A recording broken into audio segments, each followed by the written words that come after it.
Well, hello, CPAC.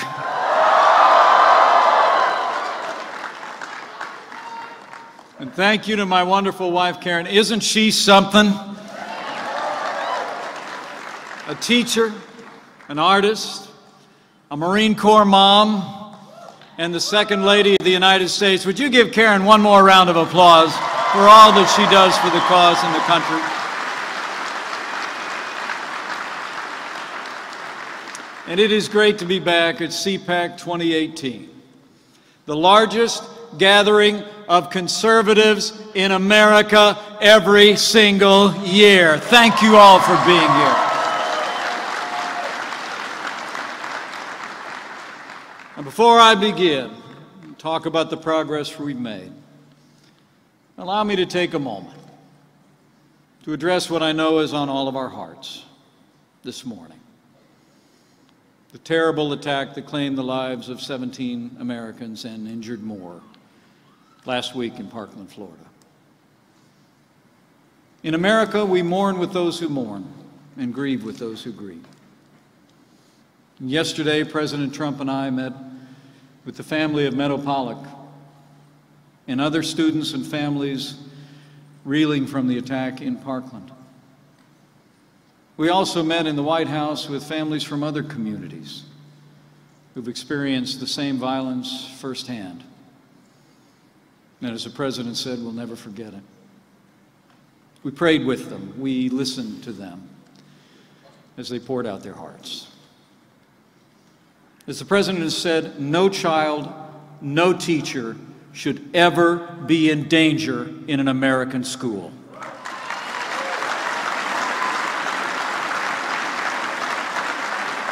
Earlier this week, President Trump called on Congress to strengthen background checks, and 2 days ago he directed the Department of Justice to expedite the regulation of bump stocks.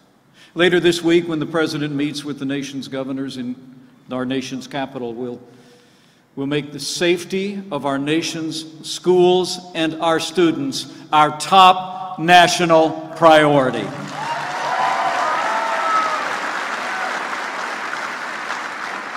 I can assure you all of this. President Trump and our entire administration will continue to take strong action to make our schools safe and to give law enforcement and our families the tools they need to deal with those struggling with dangerous mental illness. So as we move forward, we'll continue to work, and we'll continue with all of you to pray for God's grace and comfort for all the families impacted by this terrible attack. And we'll pray for God's wisdom, that all of us in positions of authority might find a way to come together with American solutions to confront and end this evil in our time.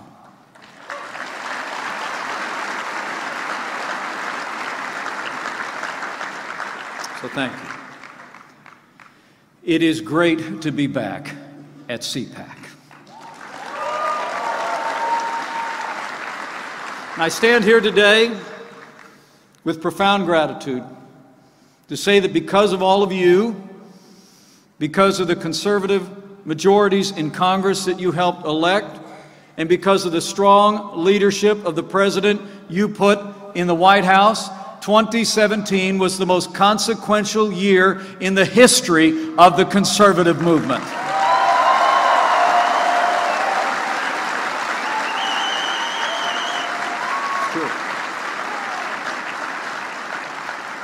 And tomorrow, you'll hear firsthand from the man who galvanized that movement. You know, I spoke to him on the phone this morning, and I can tell you he can't wait to get here.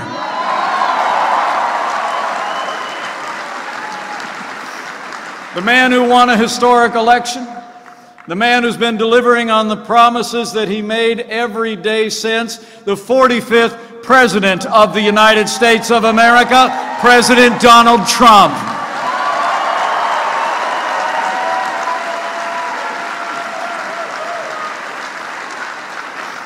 You know, I'm here because I stand with President Trump.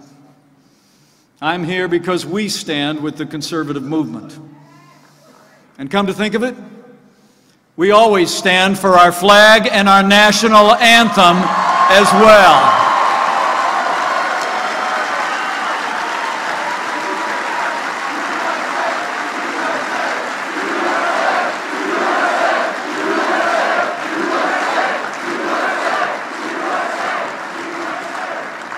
But what a year.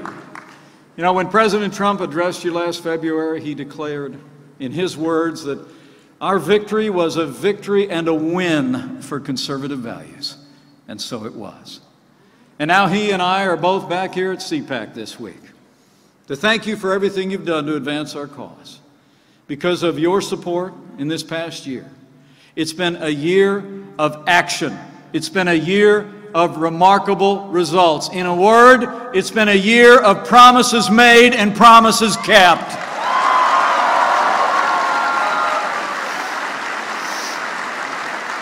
I mean, think about it. President Trump promised to rebuild our military and restore the arsenal of democracy. And in just a few weeks, he'll sign the largest investment in our national defense since the days of Ronald Reagan.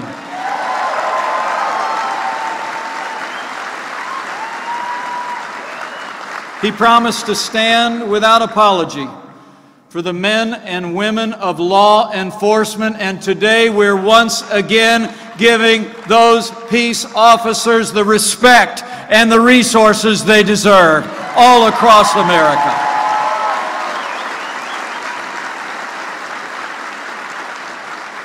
President Trump promised to enforce our laws, secure our borders, and today illegal crossings at our southern border have been cut nearly in half, and make no mistake about it, we're going to build that wall.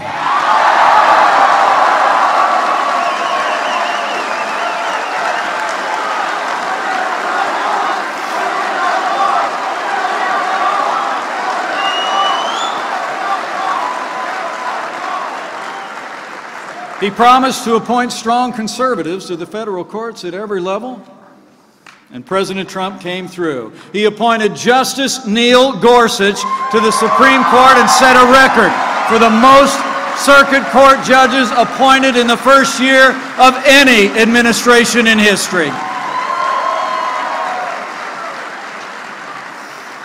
And President Donald Trump promised to stand for the unalienable right to life.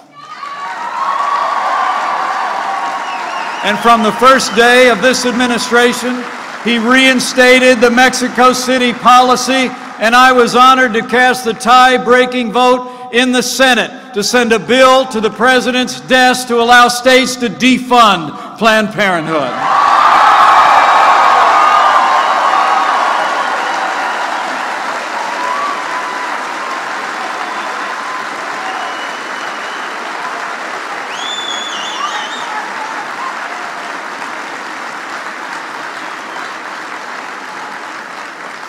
On the economy, we've unleashed American energy, approved the Keystone and Dakota pipelines, and President Trump put America first when he withdrew the United States from the Paris Climate Accord.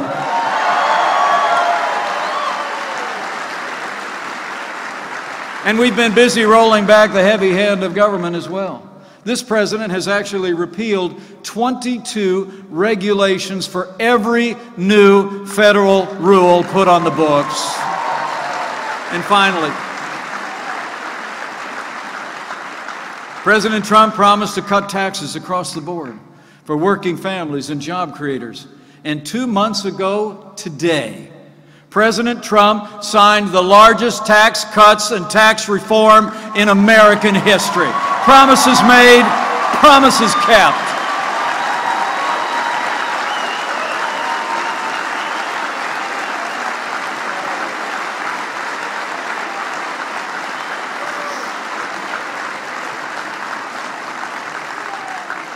And on the world stage, we've also been restoring strong American leadership. And under President Donald Trump, America once again stands without apology as leader of the free world. Our NATO allies are contributing more to our common defense than ever before, and for decades. After one president after another promised to move the U.S. Embassy to the capital of our most cherished ally, President Trump made history on December 6 when the United States of America recognized Jerusalem as the capital of the State of Israel.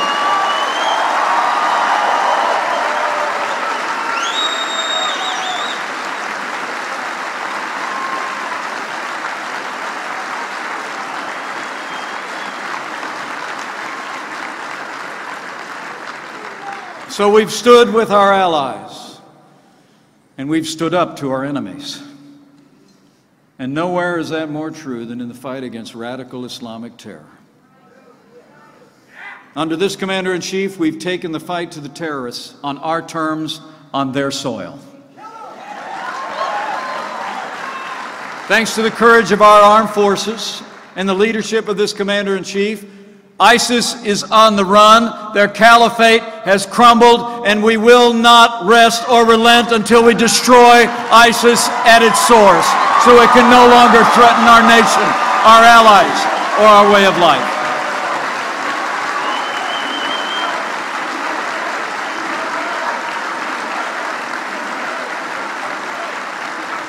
And we put the leading state sponsor of terror on notice as well.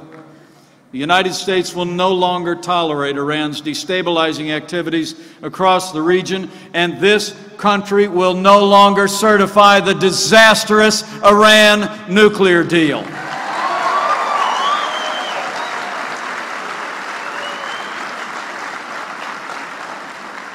And in the wake of provocations and threats against the United States and our allies, we've made it clear to North Korea that the era of strategic patience is over.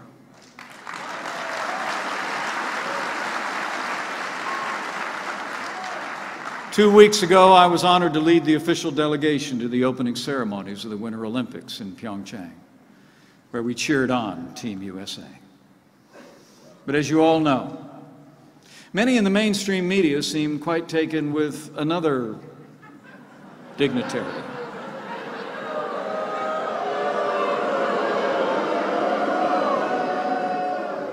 You know, for all the media fawning over the sister of the North Korean dictator, I think it's important that every American knows who this person is and what she's done.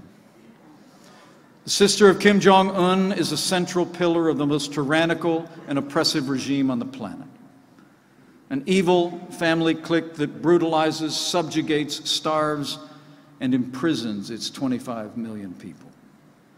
Even the United Nations reported that, in their words, the gravity, scale, and nature of these violations reveal a state that does not have a parallel in the contemporary world. That's why the United States government has sanctioned her for her role in abetting North Korea's horrendous human rights abuses and crimes against humanity. People are routinely jailed and executed for the most minor acts of defiance. And every American remembers the heartbreaking story of Otto Warmbier. So for all those in the media who think I should have stood and cheered with the North Koreans, I say, the United States of America doesn't stand with murderous dictatorships. We stand up to murderous dictatorships.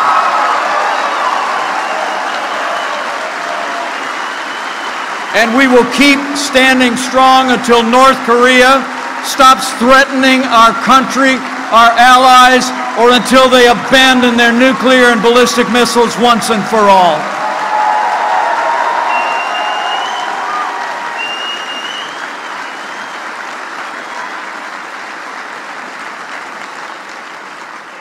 So in this White House, it's about strength. It's about growth for our nation. And it's working. America is more secure, and our economy is booming. You know, since Election Day 2016, businesses large and small have created more than 2.5 million new jobs across this country. Unemployment hasn't been this low in 17 years, and more Americans are working today than ever before in American history. After 8 years of a stagnant economy and wages that wouldn't budge, American workers are seeing their paychecks rise faster today than at any point in nearly a decade. And more than 1.5 million Americans have left the rolls of food stamps and now are able to support and sustain themselves with dignity and self-worth.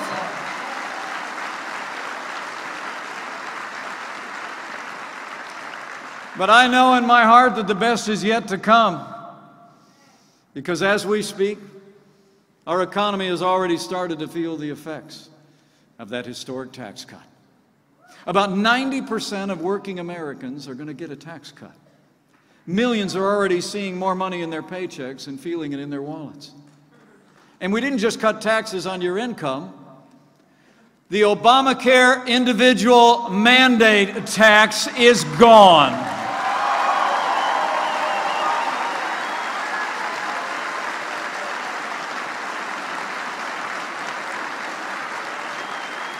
You know, since the president's tax cuts became the law of the land, businesses large and small have actually announced more than $480 billion in new investments in American jobs, American workers, and in just the past 2 months, more than 4.3 million Americans have already gotten a raise or a bonus, and we're just getting started.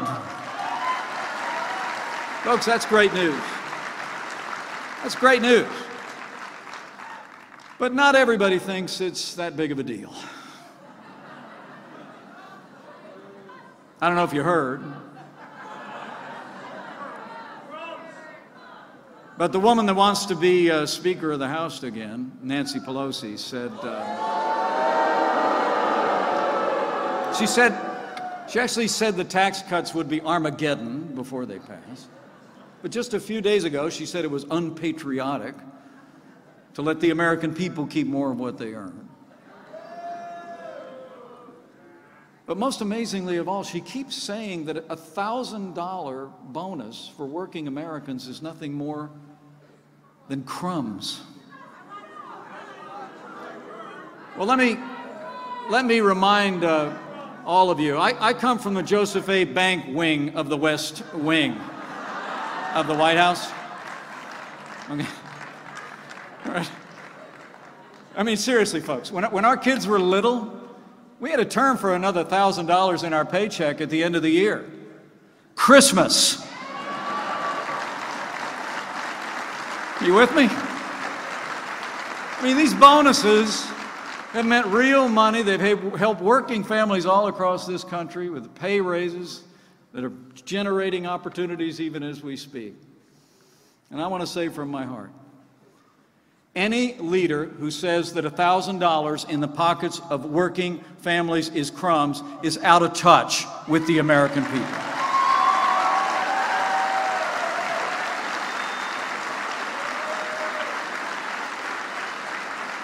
You know, it would be a disaster for our cause if Nancy Pelosi became Speaker of the House again.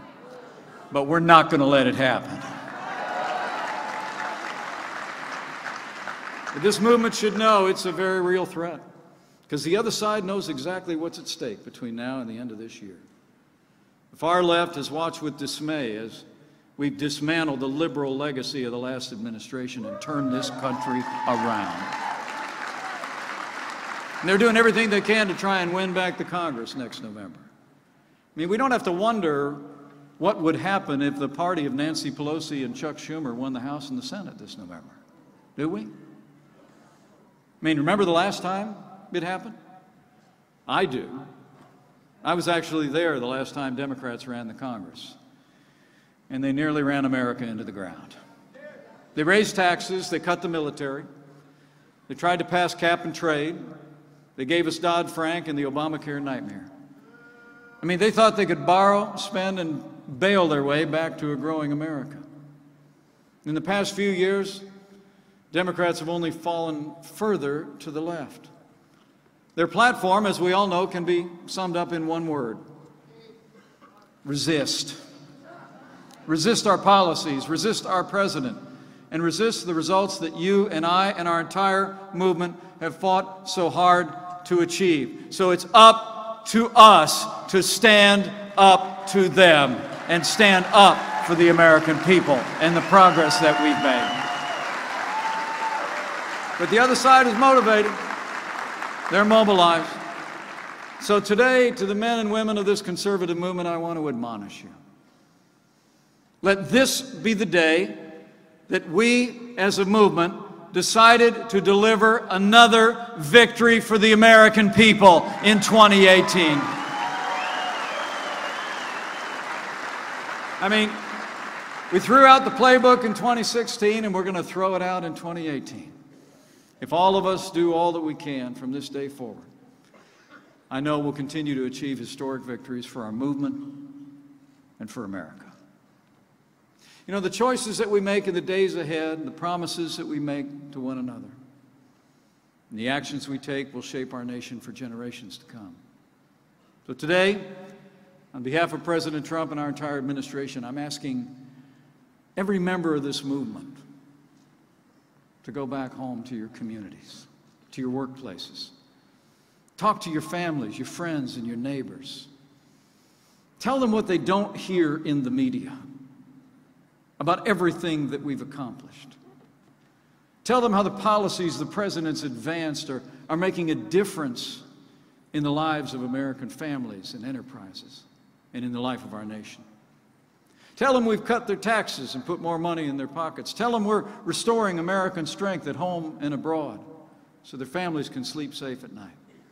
And tell them that thanks to our administration, confidence is back, jobs are coming back. Just tell them America is back.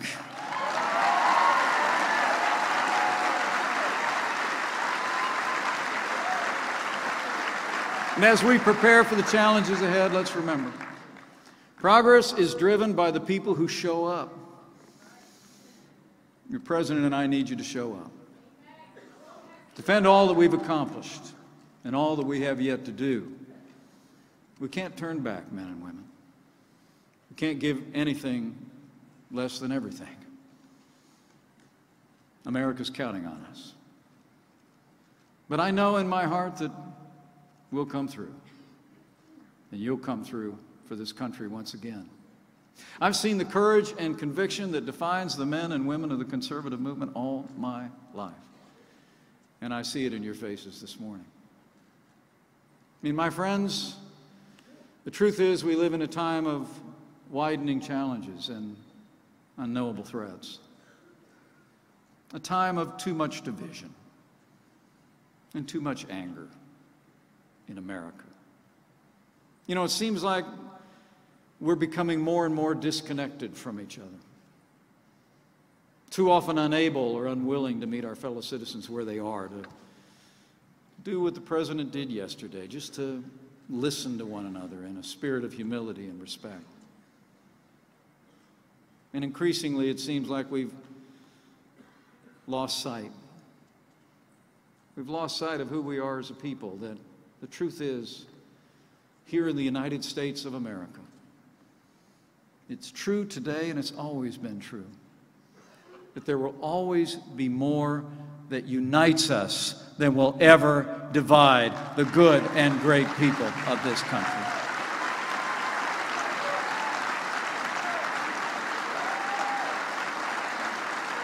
So let's try to reconnect in the days and the debates that come ahead. Reconnect with one another, reconnect with our communities. And lastly, I also believe that we should also seek in these challenging times to reconnect to something deeper. Something that speaks to the very heart of who we are. Someone who I believe has always been the source of our strength, and more than that, our hope. You know, yesterday mourned the passing of one of the greatest Americans of the past century, the Reverend Billy Graham.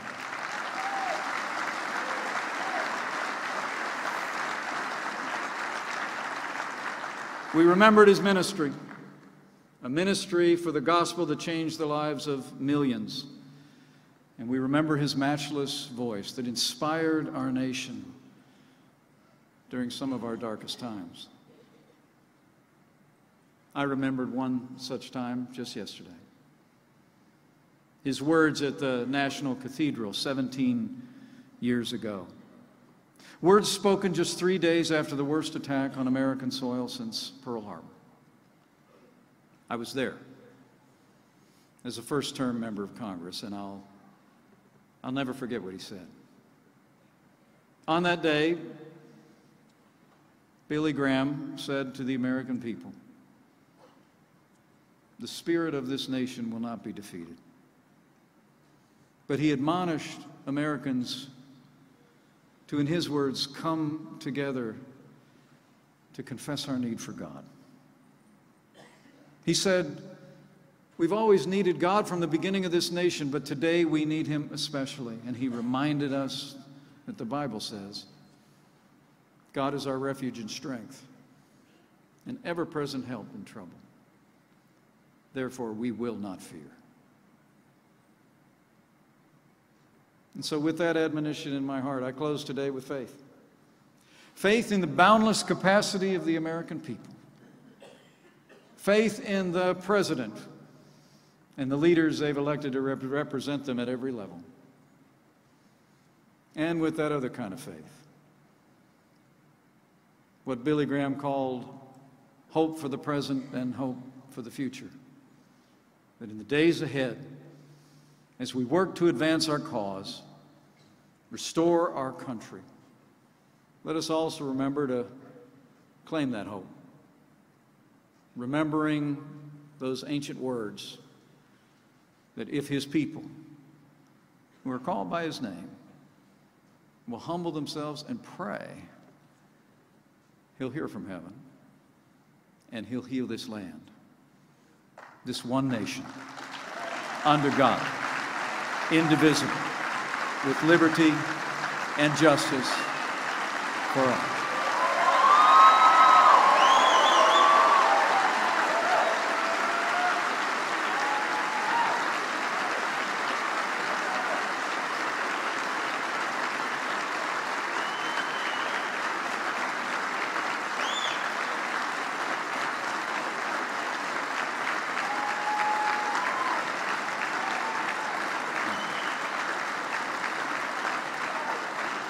So to this conservative movement, I say today, we've accomplished much in a little more than a year, but we've got a lot more to do.